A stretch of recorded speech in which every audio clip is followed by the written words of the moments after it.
கப்பலில் zombie. The royal Dutchman ship ஆபத்தான மூடுபனி காரணமா கடலுக்கு நடுவுல நின்னுடுச்சு. அந்த கப்பல்ல இருந்த எல்லா லைட்டையும் அணைச்சிட்டாங்க. அந்த கப்பல் கடலுக்கு நடுவுல அமைதியா நின்றுட்டு இருக்கு. இந்த மூடுபனி ஒரு சாதாரண மூடுபனி இல்ல, பல கப்பல்களை வீழ்த்தன ஒரு மரண புயல். அந்த கப்பல்ல இருந்த எல்லாரும் கப்பலுக்குள்ள நடந்துட்டு இருக்கிறத நினைச்சு கவலைப்பட்டாங்க. எங்களை ஏன் ஒரே இடத்துல இருக்க சொல்றீங்கன்னு அவங்க கேள்வி கேட்டாங்க. ஏய் உன்னதான் இங்க வா. சொல்லுங்க சார், நான் உங்களுக்கு என்ன உதவி பண்ணணும் சொல்லுங்க சார். இந்த கப்பல் ஏன் நிக்குது, முன்னாடி போகவே இல்லை? ஏய் இங்க பாருப்பா, நான் உங்க கூட தான் பேசிக்கிட்டு இருக்கேன். உங்க கேப்டன் எங்க, அவர் இங்க வர சொல்லுங்க, இல்ல நானே மேல போய் பார்க்க வேண்டியதா இருக்கும். ப்ளீஸ் சார், நீங்க மேலெல்லாம் போகக்கூடாது சார். கொஞ்ச நேரத்துல கேப்டன் வந்து உங்க கூட பேசுவார் சார். நீங்க கொஞ்சம் பொறுமையா இருங்க சார். என்ன பொறுமையா இருக்கணுமா? இங்க பாருப்பா, நாங்க இந்த கப்பல்ல வரதுக்கு 1,00,000 ரூபாய் கொடுத்துருக்கோம். அந்த கப்பல்ல வேலை செய்யறவர்கிட்ட ராபர்ட் இப்படி கத்திக்கிட்டு இருந்தாரு. அந்த கப்பலுக்குள்ள இருக்கிறவங்களுக்கு இடி சத்தம் கேட்குது. அவங்களோட நெஞ்சிலே இடி இறங்கின மாதிரி அவ்வளோ சத்தமா கேட்குது. நீங்களா அந்த சத்தத்தை கேட்டீங்களா? இந்த கப்பல்ல ஏதோ பிரச்சனை இருக்குன்னு நினைக்கிறேன். இவங்க ஏதோ ஒரு உண்மையை நம்ம கிட்ட மறைச்சிட்டு இருக்காங்க. நான் இப்பவே மேல போய் பாக்குறேன். இல்ல சார், இல்ல, திரும்ப வாங்க, திரும்ப வாங்க. ஹலோ கேப்டன் லீ ரிப்போர்ட்டிங். இங்க மிஸ்டர் ராபர்ட் மாடிக்கு போறாரு. நாங்க இப்ப என்ன பண்றது? முட்டாளே, நீ ஏன் அவரை தடுக்கல? நீ இப்பவே பேஸ்மெண்ட்டுக்கு போய் அங்க இருக்கிற எல்லா கதவையும் மூடிடு. அவர் மேல போய் கீழே வந்தாருன்னா அந்த கப்பல்ல இருக்கிற எல்லாருமே அழிஞ்சிருவாங்க. ஓகே சார், பண்றேன் சார். லீ அந்த பேஸ்மெண்ட்ல இருக்கிற எல்லா கதவுகளையும் மூட தொடங்குறாரு. அப்போ ராபர்ட் 2 கைகளையும் விரிச்சுக்கிட்டு கதவு கிட்ட வந்து நிக்கிறாரு. மேல போகும்போது இருந்த ராபர்ட் இவர் ஜோம்பியா மாறிட்டாரு. அவர் கண்ணையும் கழுத்தையும் வளைச்சுக்கிட்டு வித்தியாசமா உடலை வளைச்சுக்கிட்டு 2 கைகளையும் பரவ மாதிரி விரிச்சுக்கிட்டு மெதுமெதுவா ஸ்டெப் வச்சு படியில இறங்கி வராரு. கேப்டன், ராபர்ட் இப்ப வந்துட்டாரு. நான் சொல்றது கவனமா கேளுங்க. நீங்க பீதி அடைய வேண்டாம். நீங்க உடனே கீழே போய் அங்க இருக்கிற எல்லா கதவையும் மூடுங்க. இப்ப நம்ம ஃபேஸ் 2 பாதுகாப்பு கொடுக்கணும். புரிஞ்சுதா? புரிஞ்சது சார். லீ ஓடி போய் உள்பக்கமா கதவை பூட்டுறாரு. அந்த கப்பல்ல இருக்கிறவங்களுக்கு எமர்ஜென்சி அலர்ட் கொடுக்குறாரு. ஃபேஸ் 2க்கு போக சொல்லி எல்லார்கிட்டையும் சொல்றாரு. லீயோட எமர்ஜென்சி அலர்ட் கேட்ட உடனே அங்க இருக்கிற எல்லாருக்கும் மத்தியில குழப்பம் நிலவுது. அவர் சொல்றதை கேட்கறதுக்கு யாருமே தயாரா இல்ல. உடனே கேப்டன் சொல்றதை இவர் ஸ்பீக்கர்ல போட்டு கேட்க வைக்கிறாரு. ஹலோ எவ்ரிவன், நான் கேப்டன் ஜோசப் பேசுறேன்.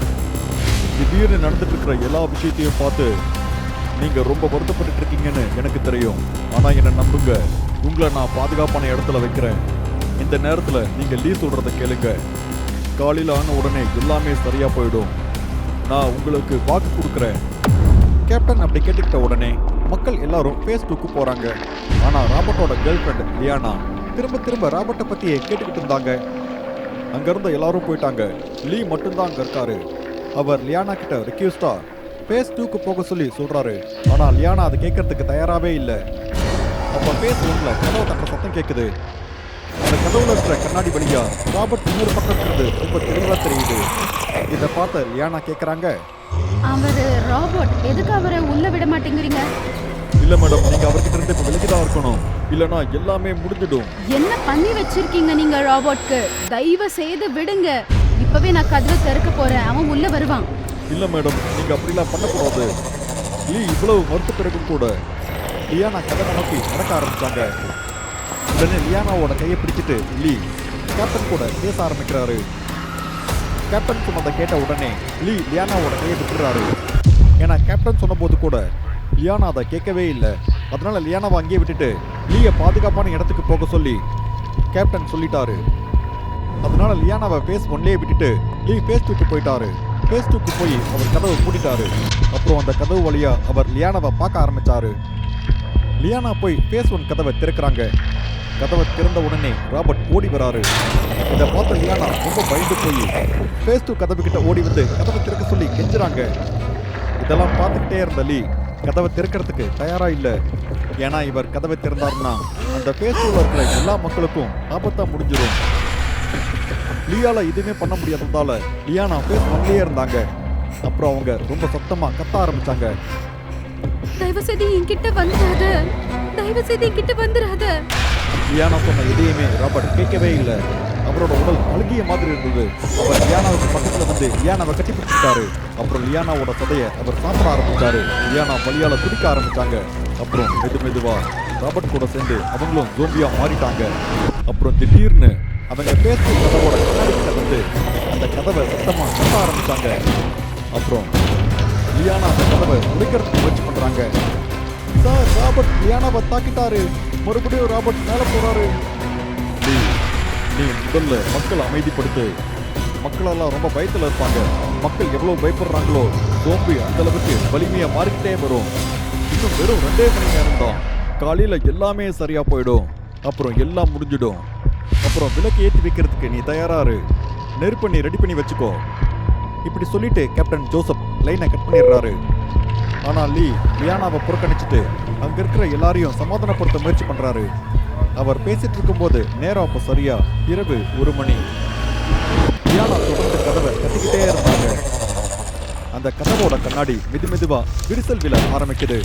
அந்த கண்ணாடி உடைஞ்சிருச்சுன்னா லியானா பண்ற பேரழிவுல இருந்து யாரையுமே காப்பாற்ற முடியாது. அவங்க எல்லாரையும் சமாதானப்படுத்த முயற்சி பண்ணிட்டு இருந்தாரு. அப்ப கேப்டன் கிட்ட இருந்து ஒரு மெசேஜ் வருது. நீ இப்ப நெருப்பை பயன்படுத்துறதுக்கான நேரம் வந்துருச்சு. ராபர்ட் இப்ப என் கேபினுக்குள்ள நுழைய போறான். ஞாபகம் இருக்கட்டும், இன்னும் 2 மணி நேரத்துல நமக்கு விடியல் கிடைச்சிடும். அடுத்த நொடியே நீ லியானாவை துணியில நெருப்பு வச்சு அவளை அழிச்சிரு. ஏன்னா அசுரனுக்கெல்லாம் ஒரே முடிவு அதுதான். கரை வந்ததும் கப்பல்ல இருக்கிற எல்லாரையும் இறக்கி விட்டுரு. மை பாய், நீ எல்லாத்தையும் சரியா பண்ணுவேன்னு நம்புறேன். பார்த்துக்கோ. ஆளை கட் பண்ணதும் சுத்தி தாக்குறாரு. ஆனா அவருக்கு ஒரு விஷயம் புரியல. இங்க நெருப்பு எங்க கிடைக்கும்னு. நேரம் நெருங்கிட்டே இருக்கு. லியானாவை எப்படி கொடுத்துறதுன்னு அவருக்கு தெரியவே இல்லை. லியானா அந்த கதவோட கண்ணாடியை உடைச்சிடுறாங்க. அப்புறம் அவங்க சாப்பாடை தேட ஆரம்பிக்கிறாங்க. ஆனா லியோட கண்ணு நெருப்பை தான் தேடுது. அப்புறம் பக்கத்துல இருக்கிற ஒரு மது பாட்டில அவர் பார்க்கறாரு. அந்த பாட்டில் மேல குச்சி மாதிரி ஏதோ ஒன்று இருக்கு. அதை எடுத்து அதை வச்சு அவர் தீயை உருவாக்கிடுறாரு. லியானா நெருங்கி வரும்போது கேப்டன் கிட்ட இருந்து ஒரு மெசேஜ் வருது. ராபர்ட் தன்னை பார்த்துட்டான்னு அவர் சொல்றாரு. லியானா கிட்ட இருந்து மக்களை காப்பாத்தி மக்களை லைஃப் போட்ல கூட்டிட்டு போக சொல்லி கேப்டன் லீ கிட்ட சொல்றாரு. அங்க இருந்த எல்லாரையும் பின்வாங்க சொல்லி சைகை காமிக்கிறாரு.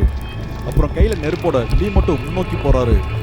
ஜாம்பியா மாறின லியானா அந்த நெருப்பு பார்த்து முதல்ல கொஞ்சம் தயங்கினாலும் அப்படியே பின்னாடி போற மாதிரி போய் அங்க இருந்த மக்கள் மேல பாய ஆரம்பிச்சாங்க.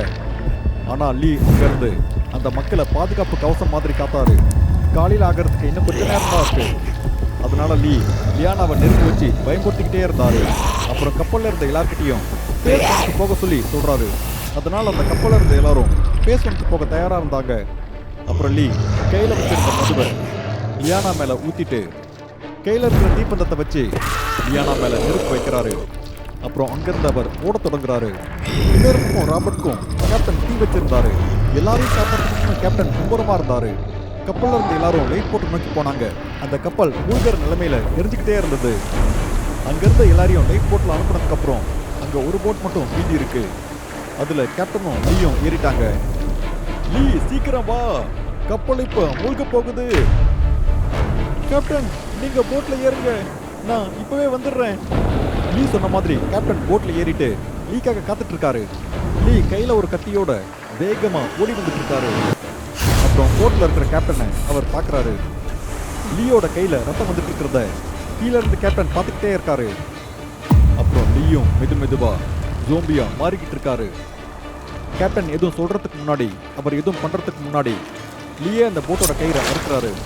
அப்புறம் அந்த கேப்டனோட போட் கடல்ல மிதக்க ஆரம்பிக்குது. அந்த கப்பல்ல இருந்த மெதுவா ஒரு ஜோம்பியாவே மாறிட்டாரு.